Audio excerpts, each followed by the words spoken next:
Hi there. We've been reading Number of the Stars. In chapter 13 yesterday, Annemarie takes off running toward the boat docks with her mysterious white envelope meant for Uncle Henrik. Today, we read chapter 14, On the Dark Path. Only now, entering the woods on the footpath, did Annemarie realize how cold the dawn was.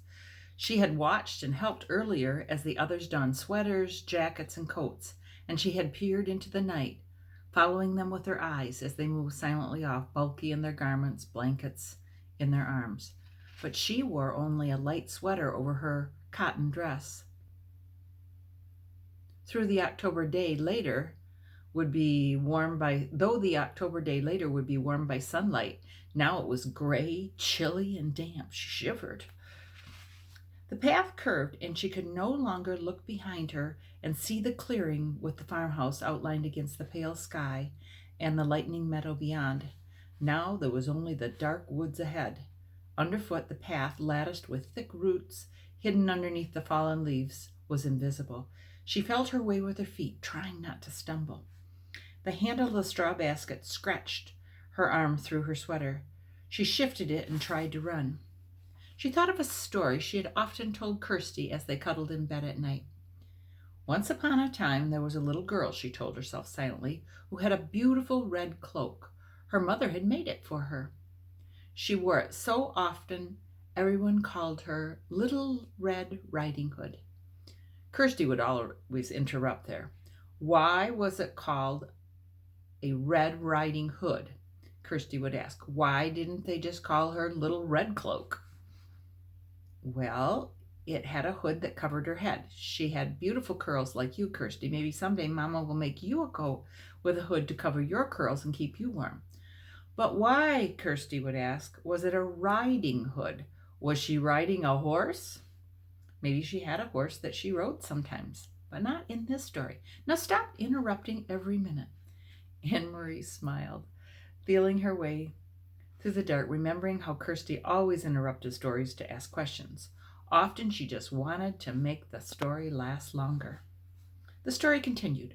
One day the little girl's mother said, I want you to take a basket of food to your grandmother. She is sick in bed. Come, let me tie your red cloak. The grandmother lived deep in the woods, didn't she? Kirsty would ask. In the dangerous woods where wolves lived. Annemarie heard a small noise. A squirrel, perhaps, or a rabbit scampering nearby. She paused, stood still on the path, and smiled again. Kirsty would have been frightened.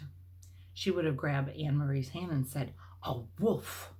But Annemarie knew that these woods were not like the woods in the story. There were no wolves or bears or tigers, none of the beasts that populated Kirsty's vivid imagination. She hurried on. Still, they were very dark, these woods. Annemarie had never followed this path in the dark before. She had told her mother she would run, and she tried. Here the path turned. She knew the turning well, though it seemed different in the dark.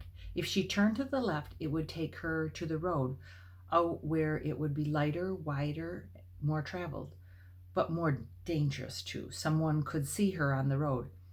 At this time of the dawn, other fishermen would be on the road, hurrying to their boats for the long day at sea. And there might be soldiers. She turned to the right and headed deeper into the woods. It was why Mama and Peter had needed to guide those who were strangers here, the Rosens and the others. A wrong turn would have taken them into danger. So Little Red Riding Hood carried the basket of food and hurried along through the woods. It was a lovely morning. The birds were singing. Little Red Riding Hood sang too as she walked. Sometimes she changed that part of the story, telling it to Kirsty. Sometimes it was raining or even snowing in the woods. Sometimes it was evening with long, frightening shadows, so that Kirsty, listening, would snuggle closer and wrap her arms around Annemarie. But now, telling it to herself, she wanted sunlight and birdsong. Here the path widened and flattened. It was the place where the woods opened on one side and the path curved beside a meadow at the edge of the sea. Here she could run, and she did. Here in daylight, There would be cows in the meadow, and on summer afternoons, Annemarie would always stop by the fence and hold out handfuls of grass, which the curious cows would take with their rough tongues. Here, her mother had told her, Mama would always stop too as a child walking to school. Her dog, Trofast, would wriggle under the fence and run about in the meadow, barking excitedly, trying to chase the cows, who always ignored him. The meadow was empty now and colorless in the half light. She could hear the churning sea beyond and see the wash of daylight to the east over Sweden. She ran as fast as she could, searching with her eyes for the place ahead where the path would re-enter the woods in its final segment, which led to town. Here, the bushes were overgrown and it was difficult to see the path here, but she found the entrance beside the high blueberry bushes. How often she had stopped here in late summer to pick a handful of the sweet berries. Her hands and mouth would be blue afterward. Mama always laughed when she came home. Now it was dark again as the trees and bushes closed around her, and she had to move more slowly, though she still tried to run. Annemarie thought of Mama, her ankle so swollen and her face so pained. She hoped Mama had called the doctor by now. The local doctor was an old man, brisk and businesslike, though with kind eyes. He had come to the farmhouse several times during the summers of the past, his battered, noisy car on the dirt road. He had come once when Kirsty, a tiny baby then, had been sick and wailing with an earache, and he had come when Lise had spilled hot grease cooking breakfast and burned her hand. Annemarie turned again as the path divided once more. The left fork would take her directly to the village. It was the way they had come from the train and the way Mama had walked to school as a girl. But Annemarie turned to the right, heading now toward the harbor side where the fishing boats lay at anchor.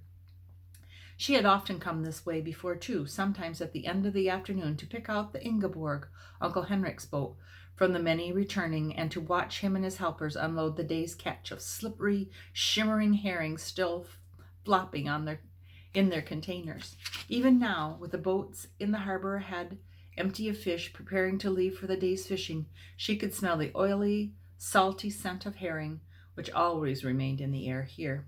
It wasn't far now, and it was getting lighter. She ran almost as fast as she had run at school in the Friday foot races, almost as fast as she had run down the Copenhagen sidewalk on the day when the soldier had stopped her and had, with his call of "Halt!" Annemarie continued the story in her head. Suddenly, as Little Red Riding Hood walked through the woods, she heard a noise. She heard a rustling in the bushes. A wolf, Kirsty would always say, shivering with fearful delight. I know it's going to be the wolf. Annemarie always tried to prolong this part, to build up the suspense and tantalize her sister. She didn't know what it was. She stopped on the path and listened. Something was following her in the bushes. Little Red Riding Hood was very, very, very frightened. She would stop, would stay silent for a moment, and beside her in the bed, she could feel Kirsty holding her breath. Then Annemarie would go on in a low, dread-filled voice. She heard a growl. Annemarie stopped suddenly and stood still on the path. There was a turn immediately ahead. Beyond it, she knew, as soon as she rounded the turn, she would see the landscape open to the sea. The woods would be behind her there, and ahead of her there would be the harbor, the docks, and the countless fishing boats. Very soon it would be noisy there, with engines starting, fishermen calling to one another, and gulls crying. But she had heard something else.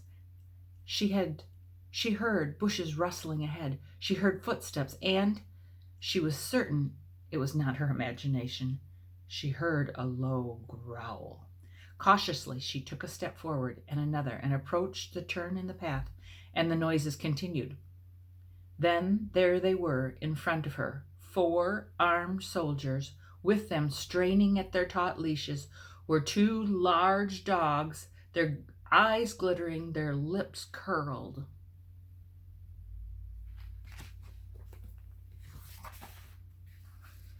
So for discussion, what does Annemarie do to overcome her fears in the dark woods? Do you have any strategies to use when you're fearful?